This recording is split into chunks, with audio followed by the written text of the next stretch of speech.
Janet Bloomfield, A.K.A. JudgyBitch, has been accused by John the Other, and Diana Davison, of being a traditionalist. An immediate defense of Janet from her fans is that Janet is a neo-traditionalist. Okay, that's a bullshit term. That is quite possibly as oxymoronic as saying progressive conservative. At any rate, neo-traditionalist. Does adding neo to it really make it better? Hey, don't be hating on me. I'm not a Nazi. I'm a neo-Nazi. Hey, I'm not Marxist. I'm neo-Marxist. Anyhow, Janet's personal life is not what is on trial here. What is on trial is her public message, her political agenda. The significance of Bloomfield is that she is the media director of AVFM, the world's most popular men's rights organization. AVFM has been accused, recently, of changing their original direction of male equality, to being one of traditionalist conservatism, being very tradcan friendly. Paul Elam made a video denying this. His video didn't do a lot of good. He denied advocating traditionalism while effectively leaving the door wide open for it, and of course claiming that married men could be MGTOW, which was a major fuck-up. There is reason to believe AVFM has abandoned its original goal, and has become one more gynocentric outlet for female protection status, female entitlement, and male disposability. Let me make it clear right now, feminism is not the enemy of men. Gynocentrism, male disposability, and misandry are our enemies. This is found in more political philosophies than just feminism. Just because pussy-worshipping white knights, calling themselves MRAs, and fighting feminism as an effort to liberate and save women from feminism, just because these white knights bash feminism, doesn't make them any more my ally than a male feminist. The male feminist and the tradcan both want men thrown face first in the mud for women to walk on top of in typical chivalrous fashion. They just have different motives for it. There are two types of tradcan. 1. Those who have never heard of any other way than choose between feminism and the old-fashioned cowboy days. These brothers can be educated. 2. The tradcan fundamentalist that worships nuclear family, bases his entire worldview on the old model of family. His beliefs are downright spiritual. You'll have as much luck changing his dogmatic beliefs as you do changing the mind of a religious fanatic, or bringing an atheist to God. He cannot be saved. It's not that he doesn't know, it's that he doesn't want to know. We have what I suppose you could call a third type of tradcan. These are the women that come into our movement, and call themselves our allies. All they really want is to secure special protection status. They want to preserve or return to their cushy life of being a stay-at-home mom. They want to exploit men for their resources, and enjoy all the ways in which stereotypical masculinity benefits them as women. They don't care about men, not even one little drop. The tradcan bitch and feminist are really the same animal, just arguing on methodology. Each want what is best for women, and don't care how bad anything hurts men. The feminist says independence, and being propped up by their taxes, and their libidos acting as our safety net, works best for women. The tradcan bitch says no no no, locking them into a marital contract, and pretending to submit to the big dumb apes is what works best for women in the long run. The feminist and the tradcan bitch are both anti-male. It's all about them, all about their vagina. They come to our space pretending to be our ally, and we buy that, because we are too focused on viewing feminism as the one great monolithic enemy of men's freedom. Is JudgyBitch one such toxic gynocentrist? Or are John and Diana just two relational aggressive people as Paul Elam would have us believe? That's what this trial is here to determine.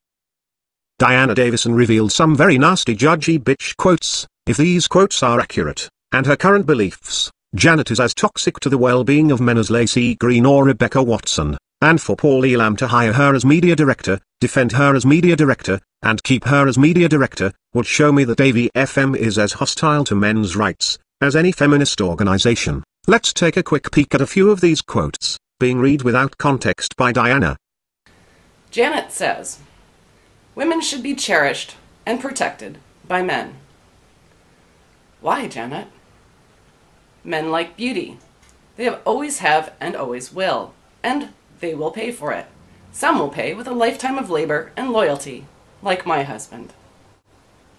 Male love? Love is going to work every day. Love is paying all the bills. Female love? Devotion, commitment, tolerance, patience, and the rock-solid knowledge that I will never leave.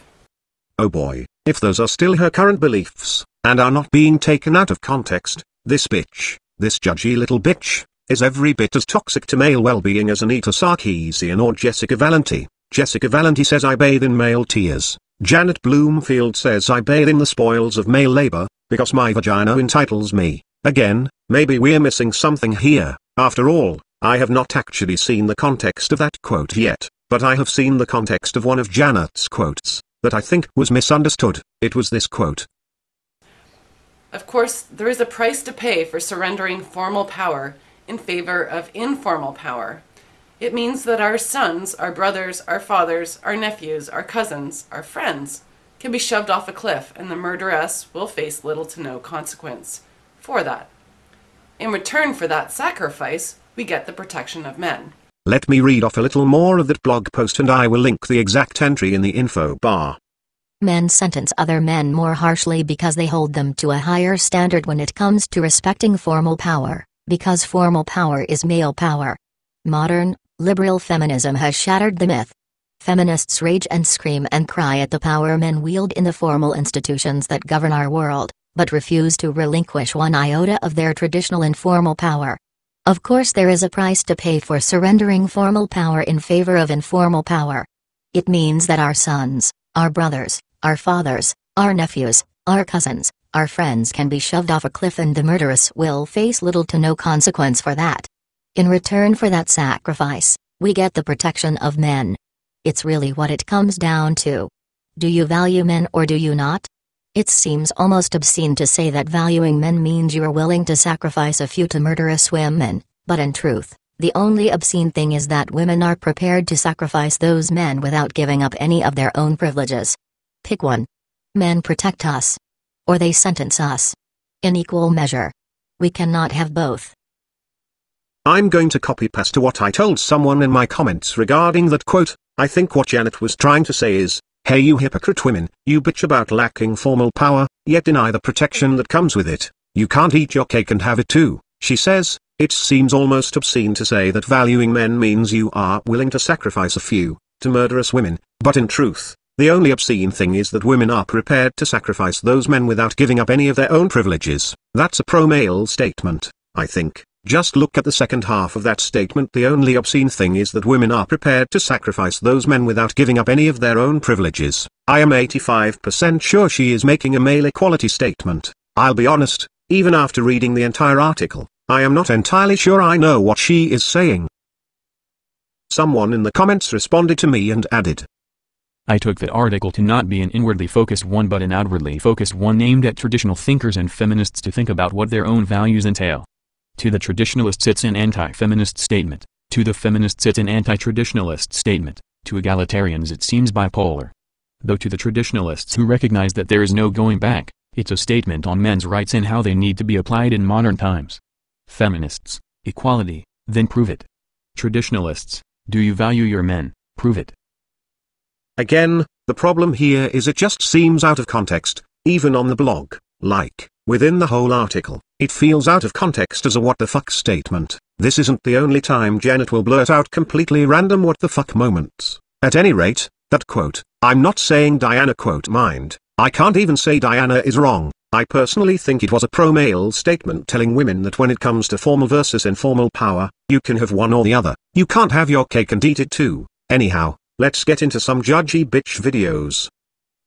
Alright. In this video she is going on and on about some article about this girl with a 161 IQ who choose to do superficial girly things, and let me just clear up right now, IQ tests are bullshit, they do not measure actual intelligence, which by the way is subjective. IQ tests were made to help determine if certain children had mental retardation or other major learning disability, that's it. It's an interesting question, isn't it? Do people with above average intelligence have an obligation to use that intelligence to benefit others? Do people with above average income have an obligation to use that disposable income to benefit others? No. Do people who are good at painting have an obligation to be an artist and give the world pretty pictures? Does a musically inclined individual have an obligation to make songs to amuse us with? Do muscular people have an obligation to lift things for us or to have a career requiring heavy lifting? No. Certainly, we cannot impose that obligation, obviously. I think an even more interesting question is, do people with above average intelligence generally use that intelligence to benefit others. The Daily Mail put together a list, a little chart showing how our girl Lauren, IQ of 161, compares to other people of varying intelligence, and I think it's rather interesting. Here, let me read you this list. Charles Dickens, 180. Of course, they're just guessing, right? But whatever, let's just go with this list. Dr. David Livingstone, 170. Charles Darwin, 165. Stephen Hawking, 160. Quentin Tarantino, that's interesting, 160. Bill Gates, 160. Sharon Stone, what? Yeah, apparently. Sharon Stone, 154. Bill Clinton, 145. Shakira, okay, 140. JFK, 119. A great writer, a great explorer, the man who first articulated the theory of evolution, a quantum theorist, the man who gave us Microsoft, mixed blessings, a great film director, 2 world leaders, and a pop star, and an actress whose claim to fame is flashing her snatch. You're reading a list of people with high IQs from an article because, God damn it, Janet, this better be going somewhere. This is a very ugly little reality that very few people like to confront, and certainly not those people who consider themselves feminists. Intelligence is distributed across the population in a curve, with most people clustering around the average. That's why it's the average. Okay, let me just interject here that when people say begging the question and using it to mean begs that the question be asked, that's not what begging the question means. Begging the question is assuming that which we... God damn it, Janet, make a fucking point already. People who have IQs higher than 130 are in the top 2% of the population. The ratio of men to women, 2 to 1. Double. For every 1 woman who has an IQ higher than 130, there are 2 men. Different tests will reveal an even greater difference. Some tests show that that ratio is actually 6 to 1. When you go to IQs higher than 145, that difference grows to 8 to 1. Wow, the way you are stroking my male ego with reminders of what a genius us men are, I'm practically getting a boner over here. Of course, if my throbbing cock wasn't enjoying the ego stroke, I might stop and ask myself, if men are so smart, why are they carrying the dead weight of women? If men are so smart, why are they entering into a marital contract where he has nothing to gain, and everything to lose? If men are so smart, how come they have managed to prop women up to being first-class citizens at the expense of themselves and their fellow man? If men are so smart, why is it so easy for women to exploit and control them? I would ask those questions, but hey, I like my ego stroked. Anyhow, why are us men so much smarter than women? More accurately, why is the ever so rare genius even more rare among women? Could be that chromosome thing you mention. It could all just come down to biology. Of course, the brain is an interesting organ that is always physically wiring itself to adapt to environmental stimuli. Those early formative years are vital to the formation of the brain, which will form the foundation of the person, quite possibly being what determines if we are fear-driven, reactive or docile, goal-oriented, combative, introvert or extrovert, phobic versus reckless. Then comes our magnificent hormonal change as we approach our teen years. And then we typically take on the personality traits of our sexual urges, provocative submissive for girls, aggressive dominant for boys. I imagine if boys played lots of video games where they are always being competitive and goal-oriented, and girls are playing Barbie-type games of showing off their pretty dresses and playing with trinkets and baubles, this could start physically wiring the brain for vanity and socializing for girls versus competitive goal-driven for boys. You have that odd phenomenon of girls being academically better than boys, including at math, and then they reach the age of menstruation and become stupid, superficial, moody, bobble-headed teenage chatterboxes who suck at math and everything that isn't makeup and fashion. Could be the effect of hormones at puberty, could be the manifestation of her sexual urges, could be conforming to the teen scene of her superficial peers who judge human worth more on how well their shoes match their outfit than their intelligence or depth of character. And in my personal experience, girls who were raised by their fathers are less hateful towards men, and more logical, rational creatures. To fucking knows. Some of it's biology, some of it is environment. Technically all environment is a manifestation of biology, but that's another topic. And when it comes to how boys and girls grow up to use their intelligence and skills, Well, I'm willing to believe the bulk of that one is based on the expectations placed onto girls and boys. Boys are told go out and conquer, succeed, because no one will support you when you are a grown man, and the world is out to get you, conquer and overcome. Also, no girl will love you if you are weak and poor. Well, this starts to motivate young males by the age of puberty. Girls are told no matter what skills they have in life, be pretty, because your looks mean everything, motherhood is your future, and men will prop you up and support you. Your prettiness is your meal ticket in life. But Janet, what does any of this have to do with men's rights? When it comes to being super smart, there are twice as many men in the game. At minimum, there are twice as many men in the game. What I find so very interesting is not that there's twice as many male geniuses than women, but rather what intelligent women choose to do with their brain power. Go back to that list. Pop star, actress, showgirl. Think I'm going to rail against that and demand that women start using their intelligence in more socially productive ways? No, I'm not.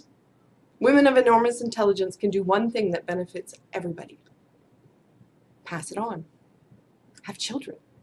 That's what all this leads up to. Women with high IQs should have children. Look, you read some compiled list of so-called geniuses. Not that IQ tests actually measure real intelligence. And from this list, you notice a pattern of male usefulness and female uselessness. This isn't like you took an actual large sample of men and women, measured their IQ, and asked them what they did for a living. No, this is you reading a pre-compiled list of celebrity men and women with alleged IQs of 130 plus. This says nothing about all the women with high IQs who have achieved great things, and all the men with high IQs who've accomplished nothing. It says nothing of the people with high IQs who've accomplished nothing or the people with the low IQs who have accomplished a lot. Furthermore, what's wrong with pop singers and actresses? How do we even decide what is beneficial and non-beneficial to society? Couldn't we just as easily turn our nose up at Jimi Hendrix being a genius, who instead of being something useful like a brain surgeon, decided to be a fucking hippie guitar sensation? Oh lord, what a waste of IQ.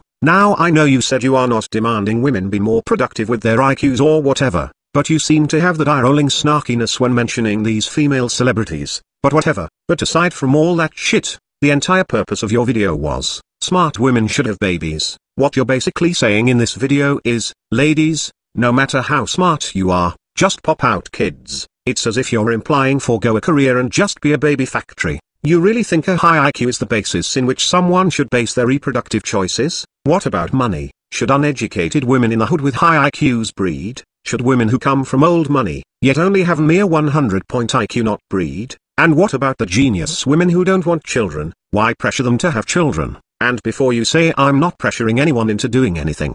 Bullshit. You just made a video telling women that if they're a genius, have babies, pass it on. And if you think smart women have a duty to breed, what about dumb women? Should they not breed? Should we sterilize women with low IQs? What about women with high IQs but have a genetic deformity or other genetic disease? And what about smart men? Shouldn't they be breeding too? Why focus on women? You said have babies, especially male babies. Okay, when did the sex of your child become a thing women could just choose? Granted you could abort the females, but killing off one sex to have just the right sex, now that's taking the concept of abortion for convenience to a whole new level. And furthermore, what evidence is there that female humans pass their personal intelligence onto their male offspring? I could be wrong about this, but I am pretty sure male children inherit more of their father's traits than their mother's traits. And if men are geniuses, shouldn't they be the ones most concerned with breeding smart male offspring? And since he's the genius, and paycheck and IQ points don't have a direct corollary, maybe he should be the one to stay home and raise his son,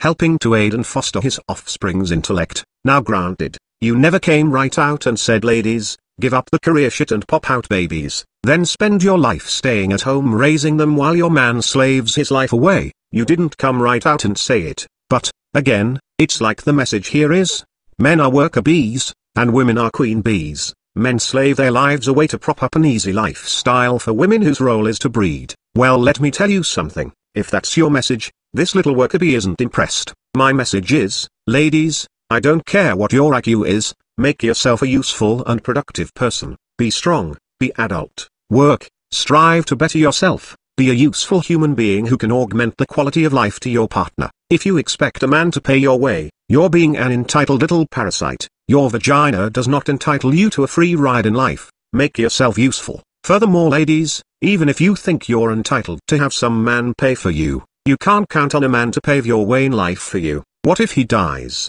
What if he becomes crippled? What if he leaves you? What if he goes to jail?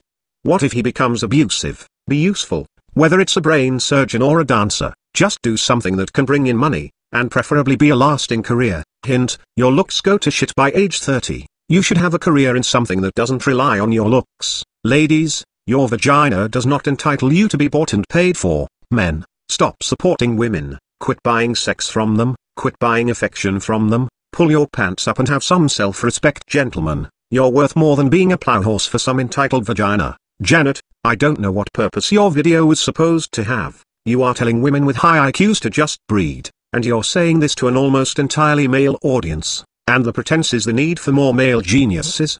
Because genius males are productive to society, it's like you just straight up made a video telling men that a woman's place in life is staying home breeding babies because only men go on to be productive machines of labor, benefit to society, etc. I mean, maybe I am jumping to conclusions here. Maybe you have a dumb video with no point and I'm just attaching a sinister Tradkin message to your video. I shouldn't be so quick to judge. Let's move on to the next video.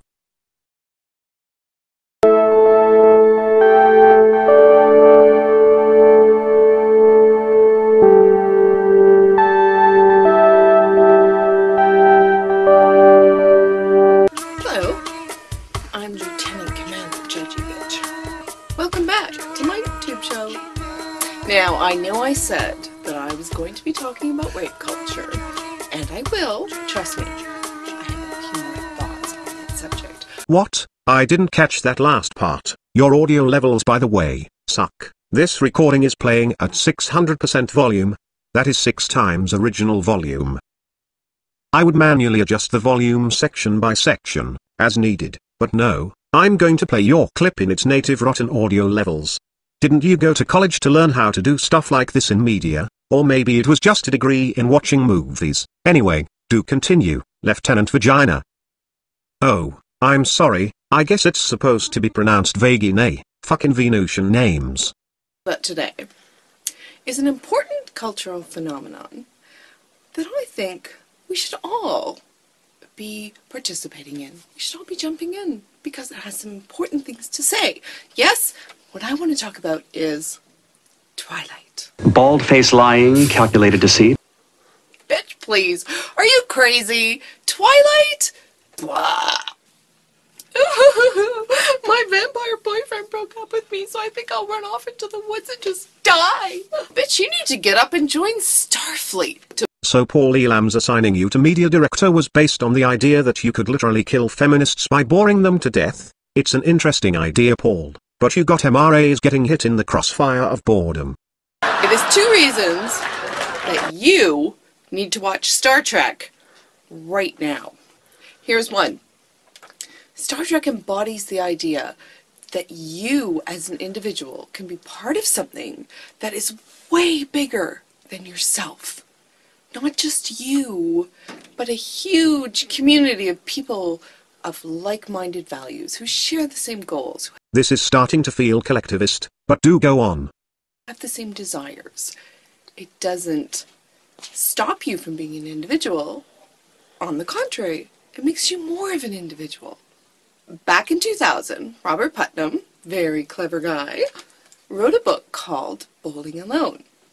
And in it, he discusses an absolute sea change in attitudes towards individuality in North American culture. Well, in American culture in particular, but this kind of applies across the entire Western world. Fascinating. Individuals no longer exist woven into a tapestry, into a web of relationships and networks and groups and affiliations.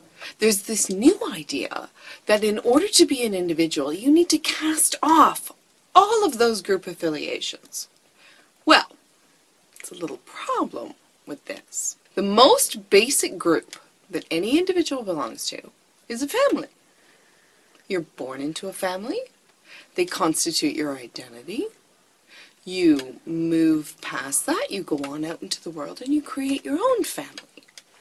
Starfleet is one of those families. When you become a member of Starfleet, you agree, you decide that the goals and the mission of the entire enterprise are far more important than anything that you as an individual personally desire. Look, this is sounding half like a fucking communist speech and half like a cult induction. I'm wondering how any of this is going to relate to men's rights. You are there to serve a greater good. That's the point of Starfleet. Everything you are as an individual is governed by your membership in this larger organization. Joining Starfleet doesn't detract from your individuality. It constitutes it. That's who you are. It's what you become. The sense that our roles in society, the things that we do, the characters that we play, wife, husband, mother, son, daughter, teacher, worker, all of those very different roles, they're part of what makes us who we are. Now, we have a problem with the new cult of individuality. If we're going to define ourselves only in terms of what we want, what we desire, what we need, then what other people need becomes irrelevant. So fuck individualism, let's all go collectivism. Well, Spock did say the needs of the many outweigh the needs of the few. Of course I am grasping at straws by this point to figure out why Star Trek is fitting into your communist speech. Needs of the many outweigh the needs of the few. It takes a village to raise a child. You're seeming an awful lot like a communist with all your collectivist shit, but you know what? So what? So you're a communist. Fuck if I care. Who cares? They're individuals defining themselves also on a strictly individualist basis, and how we connect with one another doesn't really matter. It's irrelevant. The impact that your actions have on other people is also irrelevant. Now, that's exactly the kind of attitude that makes divorce culture possible, palatable, easy to swallow.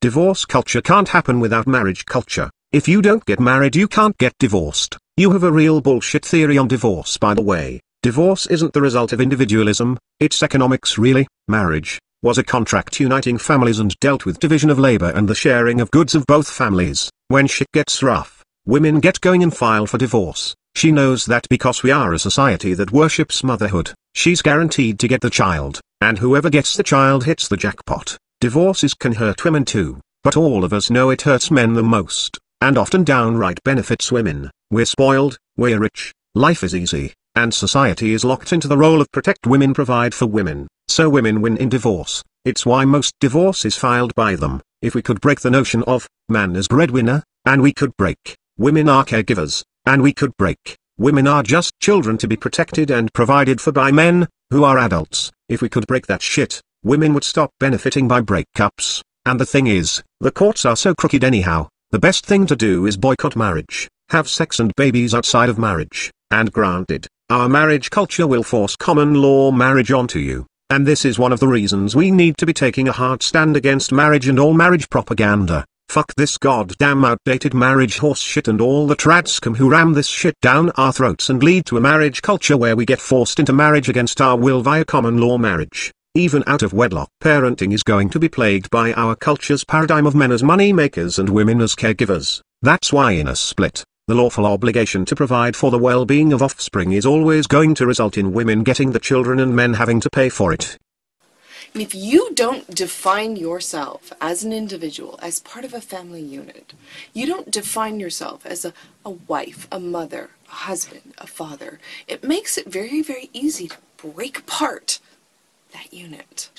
When do we swallow our cyanide capsules, mommy? Look, enough of this goddamn Jim Jones speech. You're on trial, accused of propagating traditionalism. The fact you live as a traditionalist gal, calling it neo-traditionalism, is irrelevant. Your preaching is what is on trial, and here you are preaching the sanctity of family, and advocating that we shed our personal identity, our individuality, for the family collective. This isn't really working in your best interest. Granted, MGTOW isn't anti-family per se, And traditionalism goes way beyond nuclear family worship, it goes beyond that and into dual spheres model of life, the cult of domesticity. So I'm not going to pass judgment yet and call you a traditionalist or brand you as toxic to our movement, and I'm not going to do this, because you haven't preached the virtues of locking men into their worker-bee disposable soldier role, and the virtue of motherhood almighty. Although one could come away with such a statement from your video about smart women should be baby factories, but innocent until proven guilty. This brings us to the second reason that you should be watching Star Trek. You're holding up one finger and saying second reason. This brings us to the second reason. I know it's a stupid gripe, but it's like when people say first of all, and they never once get into second of all, or lastly, they just go on infinitely. Sorry, it's a pet peeve. Because they model, Star Trek models how successful relationships work. So if my kids don't obey me, I apply the Vulcan neck pinch? Every ship has a command structure. A captain who has the ultimate responsibility for the well-being and safety for everyone on board that ship. A first officer whose job is to advise the captain. You need to balance the captain. When the captain makes a decision, you need to offer critiques of that.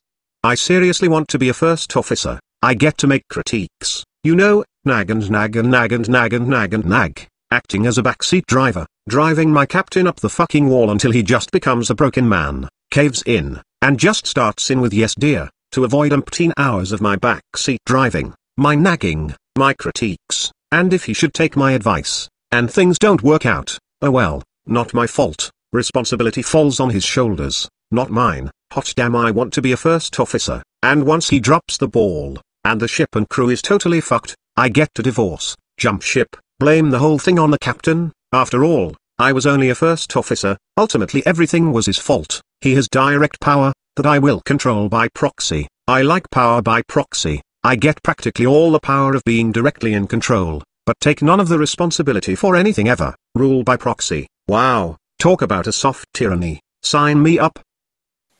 But at the end of the day, one person, and one person only, has authority. Authority is just another word for responsibility.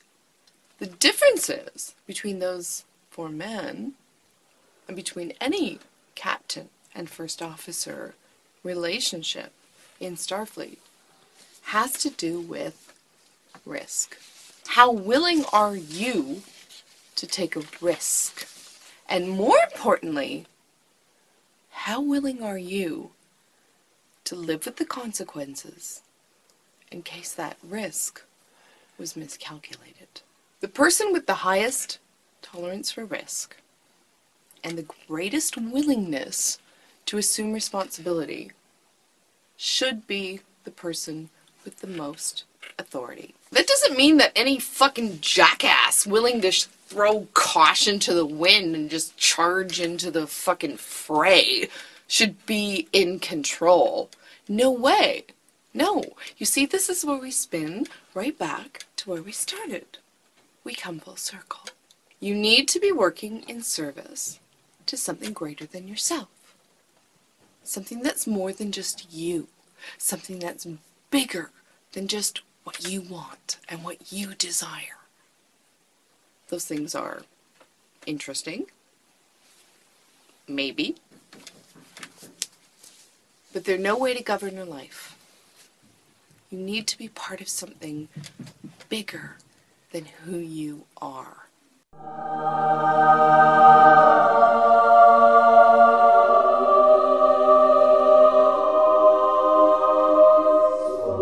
And you people thought I was being hyperbolic when I said these nuclear family tradcons have turned having a family into a religious concept, not to mention, shedding your identity to identify as member of family, and you think I'm kidding about the term cult of domesticity.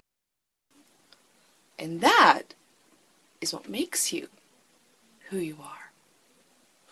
You don't command for the pleasures of command. You command because you are carrying out a mission. The mission of whatever it is that you're part of. What the fuck does that even mean, you stupid bitch? So we're on a mission, whatever that mission may be. What if my mission is sovereignty, individualism, freedom, and autonomy? What is this mission? Seems to me any man who breeds is on one mission, to keep his family alive and well. Nothing but self-sacrifice for his family, all responsibility and burden on his shoulders. More accurately, his mission is to keep his wife happy so she doesn't divorce him and take his family and possessions. For most of us, that's family. The mission we serve is to care and protect our families. In most families, not all, but most, it's men who are more comfortable with risk. It's men who are more willing to accept responsibility. Now, in the current climate, any man that gets married is obviously demonstrating a very high tolerance for risk. Men who are the sole income earners, they're taking a very great risk indeed. The reward for taking on that risk is authority. If you want him to change his mind, it can't just be based on how you feel. So if you're uncomfortable with this idea, what you need to do is sit down with a whole bunch of Star Trek videos. I'm starting to wonder if you may actually be suffering a mental illness. I've been able to write this off as you sucking at conveying a point. I am however beginning to wonder if there isn't some weird serious mental thing going on in the background of all this. Anyhow, you have basically deified family as some philosophical core of life and spiritual core of one's self. Now you are establishing that men should be leaders in a family. Basically you are supporting a father knows best patriarch or something, so men should be in charge of the family because he takes risks. Okay, that's fucking stupid. Furthermore, how do we establish him as having power? Are you saying we should push for laws to give exclusive ownership of women over to their husbands? You know, women can't vote, can't drive, can't testify in court, have no human rights, are the lawful property of husbands. Is this what you're suggesting? How else are you going to establish husband as ruler of the house? Oh, let me guess. Voluntary. You're asking women to just pretend the husband is in charge. Star Trek captains, as well as real-life naval captains, have command over their ship not because their first officer agrees, but because his rule over his crew is enforced by his government. Disobeying the captain's orders can result in being relieved of duty, stripped of your rank, confined to quarters, confined to the brig, and court-martialed. The captain has authority because the military that gave him that hierarchical rank enforces it, not because the crew acting like a family agrees to allow him to play the role of captain, but because his role as captain is deadly serious and backed by law, that is the threat of force. So I ask you, what gives a husband authority? This, Janet, is fucking retarded. Your message comes down to, ladies, because men take risk, and let's not forget, pays your bills, you should pretend to let him have authority, be a backseat driver, removing yourself from responsibility, live like a child, a dependent on your husband's work, and pretend to give the big dumb ape authority, because men are extremely stupid animals, the gentlest stroke of his ego, or cock, and he'll obey your every word. Men are stupid like that. I mean, that's how I see it, that's how your message sounds to me. Men should be allowed, by their wives, to play the role of captain/leader/patriarch because men take risks, and if there's ever any problem, don't divorce and take his shit, just watch some Star Trek instead. And besides, the whole problem with the fact the authority a man has, is not real, is also the fact that men should have authority. Really? Because he takes risks, men should be granted authority.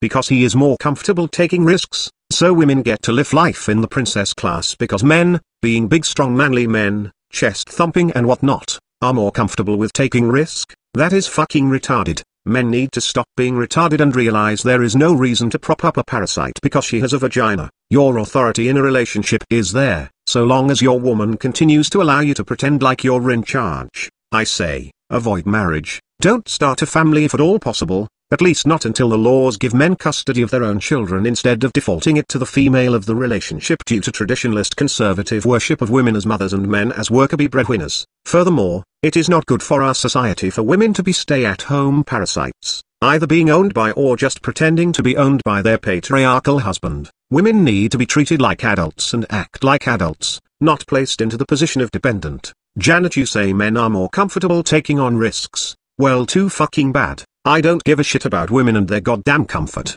You females will take risks, You will have responsibility and you will suffer for your mistakes just like men. You will be an adult. We're seriously going to have to leave this stupid rule by father of the house model of family. How about rule by parents? There shall be two kinds of people in a family, the children and the parents. This nonsense of let the big strong man have his illusion of being in charge. This shit has got to stop. No man has authority in his relationship when that relationship is bound by law, or involves offspring. The leaser class, the parasite class, the princess class of woman, needs to be smashed. Women will be forced into adulthood. They will be given authority and responsibility and they will be made to suffer for their sins, as men do. No more pampered lifestyle. Men as patriarch of the house, has hurt men. This traditional model establishes women as caregivers. This is why women receive custody. It establishes men as workers. This is why men are forced to pay child support. It establishes men as responsible for his actions and thus punishable. It establishes women as children who can't be held responsible for their crime. It establishes women as parasites and men as slaves propping them up. It has turned marriage into nothing but a long-term prostitution contract. Men paying for sex and affection, and thus women surviving off their looks. The fact that women have no expectations other than beauty, placed upon them. Women live their lives as pointless subhuman walking mannequins, objects to be looked at and sought after, with no depth or aspiration to be better, useful, adult, or to even be human. Men become disposable heroes, one more cog in the machine, propping up women to take empty hollow vapid shallowness to all new heights. Housework has become a matter of flipping a few dials in the electronic age. The dual spheres model of man and woman, of the post-industrial age, is outdated and detrimental, being held together by women's exploitative nature, and men's pussy addiction, and enforced by the archaic pseudo-religion of family values. The same sort of garbage you seem to be spewing, Janet. These videos I am looking at are old videos. Perhaps your mind has changed and you see things from a more educated perspective, and you have evolved. Let's look at one of your newer videos. How about your newest video, JBTV Traditionalist? Actually, I think that we'll have to wait for part 2.